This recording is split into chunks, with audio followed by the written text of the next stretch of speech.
Los Angeles, a city built on glamour and secrets. And on one bright California morning, a courtroom drama would unfold that no one saw coming. Because inside these walls, a Hollywood marriage was about to end, not with love, not with closure, but with accusations, restraining orders, and arrest warrants.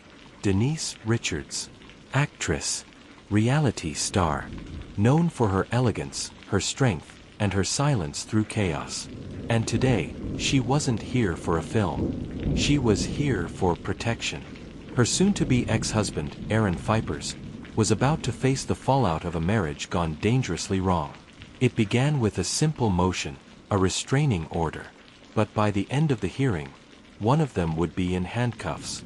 The room was tense. Reporters filled the back rows, their lenses trained on two people who once said, "I do." Denise sat at one end of a long wooden table. Her hair, perfectly styled. A cream knit top, gray skin-tight pants, and tall brown leather boots. Beside her, a tattooed bodyguard, motionless, eyes scanning every corner. Across the table, Aaron Phypers, 53, tired eyes, shabby black jacket, blue tie, faded gray jeans. He looked more like a man at the end of the line than one ready to fight for love. For 2.5 hours, both sides told their truth. Denise's attorney, Jeff Layfield, didn't waste time. He painted a picture of fear, a home filled with control, threats, and pain. He told the judge that Denise had hired private security, that she'd moved to a gated community, that the actress lived in constant fear of her estranged husband. Then he said something that stunned the court. Aaron, he claimed, had leaked nude photos of Denise Richards. Layfield called it revenge porn. He said Aaron shared those private images with the media, violating not just her peace, but the law itself. The photos weren't published, but the damage was done. Layfield's voice cracked through the silence. There is no evidence Mr. Phypers will stop the abuse. He simply doesn't understand. Sharing her nude photos is abuse. Aaron's lawyer, Michael Finley, fired back.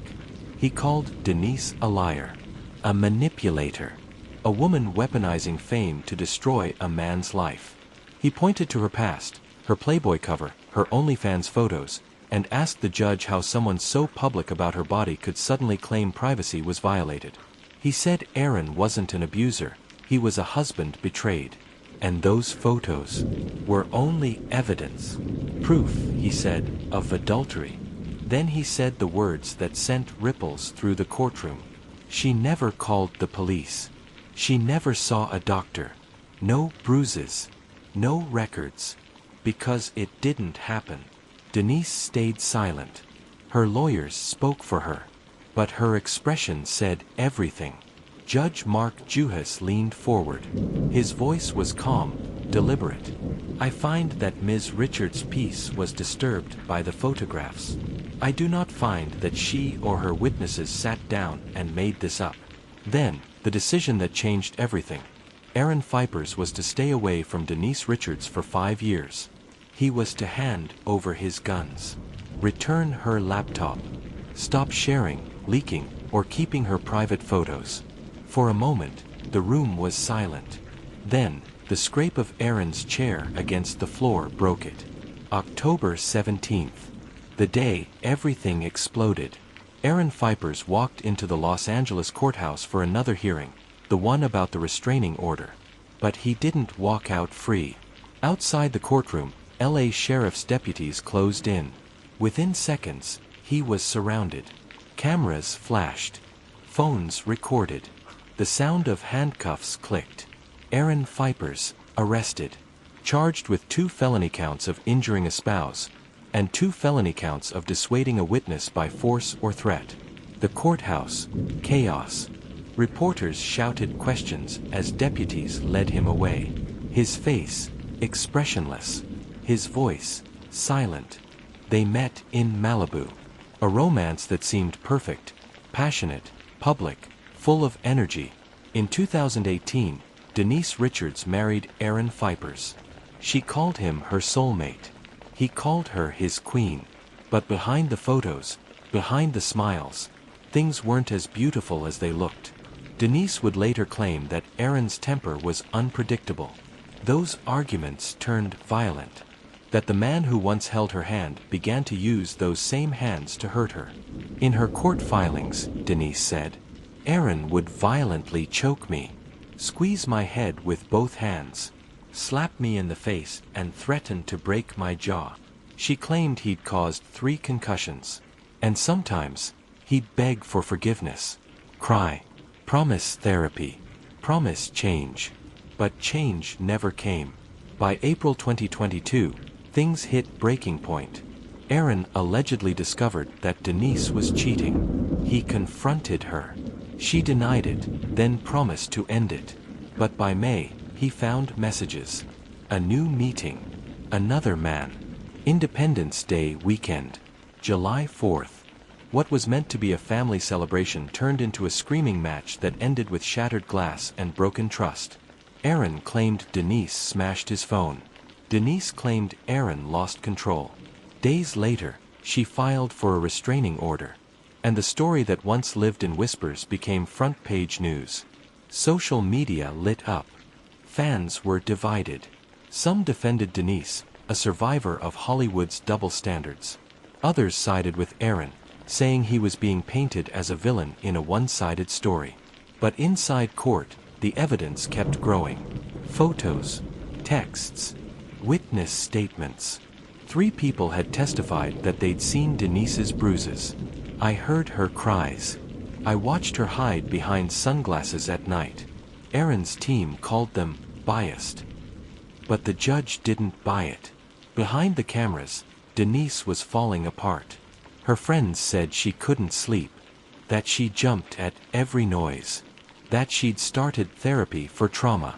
She had private security. She changed her phone. She moved homes. She told her lawyer that Aaron had installed recording devices, hidden them in hotel rooms, used them to listen when she thought she was alone. Her voice trembled when she said, I never knew what was real anymore. I was living with fear. But Aaron wasn't done. He told his side, loud and clear. To the Daily Mail, he said, I have never physically or emotionally abused Denise, or anyone. These accusations are completely false and deeply hurtful. He painted himself as the victim of a bitter celebrity divorce. A man accused of things he didn't do, simply because his wife was more famous. His lawyer called the charges ridiculous. And his mother even took the stand to defend him. She claimed she had seen Denise throw a can opener at her son. That Denise was the one with the temper. The hearing turned chaotic. Both families shouting. Both lawyers objecting. The judge pounding the gavel, demanding silence. After months of arguments, statements, and denials, it came down to this moment. Judge Juhas read from his notes. Each word, deliberate. He said Denise's peace was violated, that the photos were abused, that the pattern of control was clear. Then, he granted the restraining order for 5 years. 5 years of no contact. 5 years of silence. 5 years of distance between 2 people who once promised forever. Denise Richards walked out of that courtroom without saying a word. Her pink nails caught the sunlight as she reached for her car door. Her bodyguard followed close behind. Inside, she exhaled, long, shaky, silent. Outside, the cameras screamed her name. But she didn't turn around. Because this time, she wasn't acting. She was surviving. When deputies arrested Aaron outside that courthouse, they weren't there for show. They had a warrant. And a stack of papers that told a darker story. 2 felony counts, injuring a spouse. 2 more, dissuading a witness by force or threat. The documents detailed incidents from January 17, 2022, and May 3, 2022, long before the marriage officially crumbled. Prosecutors said these weren't isolated fights. They were part of a pattern. The words force or threat sent a chill through the courtroom. Because if proven true, Aaron wasn't just a bad husband. He'd be a felon. In Hollywood, Reputations are currency, and when the charges hit the news, the phone stopped ringing. Endorsements paused. Friends went quiet. Denise Richards, once known for her iconic film roles and bold personality, suddenly became the face of resilience, while Aaron Phypers became the cautionary tale.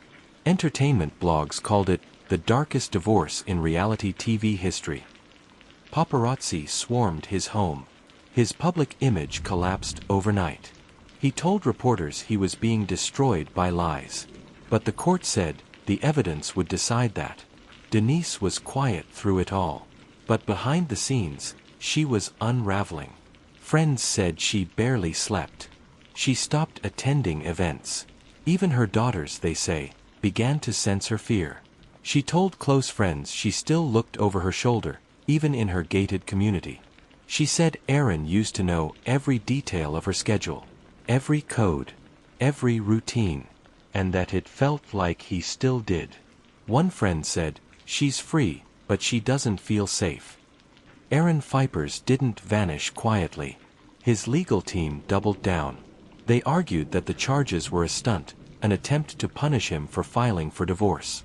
Michael Finley, his lawyer, told the Daily Mail, "These charges are old. I am nearly 4 years old. Highly unusual. And completely false." He claimed the prosecution was dragging up the past, a past he insisted had been twisted beyond recognition. He promised Aaron would be exonerated, that truth would win. But every time he spoke, Denise's attorney fired back, louder, sharper, angrier. Jeff Layfield told reporters, "This isn't about fame. It's about safety. Aaron Phypers violated a restraining order, and he has to face the consequences." The feud moved from courtrooms to headlines, each side accusing the other of deceit, manipulation, and fabrication. Each new revelation sets social media on fire. To understand how it got this far, you have to go back to the beginning. Denise and Aaron's marriage had always been intense, fiery, passionate, but friends said it was also fragile. Arguments over career, money, jealousy. Denise was often away filming. Aaron, feeling sidelined, unheard. He'd make surprise visits to her sets, check her phone, question her messages. She said he could be loving until he wasn't. Court documents described nights of violence. She wrote, "Aaron would grab me by the head, push me against the wall, and call it discipline. He'd apologize after, cry, promise he'd get therapy." But she said he never did. During the hearings, Denise's legal team presented what they called undeniable evidence. Photos, texts, voicemails. One image, a selfie. Her left eye, swollen. Her lip, split. Layfield said that was the night she fled their home. The night she decided to never look back. But Aaron's lawyer attacked the photo. He said it was old, edited, out of context. He said Denise was using her acting skills to stage a story. The judge listened, quietly. No reaction. No interruptions. Just notes. Because in cases like these, truth hides behind performance. October 17th. Another hearing. Another showdown. Denise arrived with her legal team and bodyguard. Aaron arrived alone. His expression unreadable. The courtroom was packed. Every seat taken. The air thick with tension. Then came the witness, Aaron's mother. She claimed Denise once threw a can opener at her son. That he was the one being abused. That this was all an act. The gallery gasped. Denise looked down. Her lawyers objected. The judge allowed it, but reminded everyone, "We are not here to decide who loved harder. We are here to decide who crossed the line." And that line kept moving. Outside the courtroom, a different war was being fought. Every post, every headline, every YouTube thumbnail told a different version of the truth. Denise Richards, victim or manipulator. Aaron Phypers, the husband silenced. Fans dissected body language, clips, quotes. Hollywood turned the case into entertainment. But for the two people living it, it wasn't a show. It was a slow, public unraveling. After the restraining order, Aaron disappeared from public view. No interviews, no sightings. But insiders said he was struggling. Financially, emotionally. He'd been dropped from projects. His reputation, shredded. Meanwhile, Denise was rebuilding, slowly. She focused on her daughters. Started therapy. Found work again on TV. But she still carried scars, both visible and invisible. She told a friend, "I learned that healing doesn't mean forgetting. It means finally sleeping without checking the door." As the criminal case moved forward, prosecutors prepared to question Aaron under oath. The charges from 2022 would be revisited. Witnesses called. Photos analyzed. His lawyer argued the case was baseless, that Denise had weaponized time itself, waiting years to accuse him. But Denise's side said time doesn't erase trauma. It just buries it, until it explodes. Every testimony pulled the couple deeper into public hell. Private texts read aloud. Arguments exposed. Promises, confessions, heartbreak, all turned into exhibits. Hollywood's golden couple was now a case file. In the final hearing of the year, Judge Juhas addressed both sides. He said, "This court cannot fix broken hearts, but it can protect the peace." He reaffirmed the restraining order. He warned Aaron that any violation, any message, any post, would lead to immediate jail time. Then, turning to Denise, he said softly, "You are not powerless. You did the right thing by coming forward." Her eyes filled with tears. But she nodded, once. When the gavel fell, Hollywood moved on. But the story didn't end. Because what happened inside that courthouse wasn't just gossip. It was a mirror. A mirror showing what love can become, when control replaces care. When fame hides fear. When silence is mistaken for peace. Denise Richards got her 5-year restraining order. But what she really won was freedom. And what Aaron Phypers lost wasn't just a marriage. It was the image of the man he thought he was. In the end, there are no winners in stories like this. Just lessons. Just echoes. And one haunting truth, behind every Hollywood smile, there's a story the cameras will never show.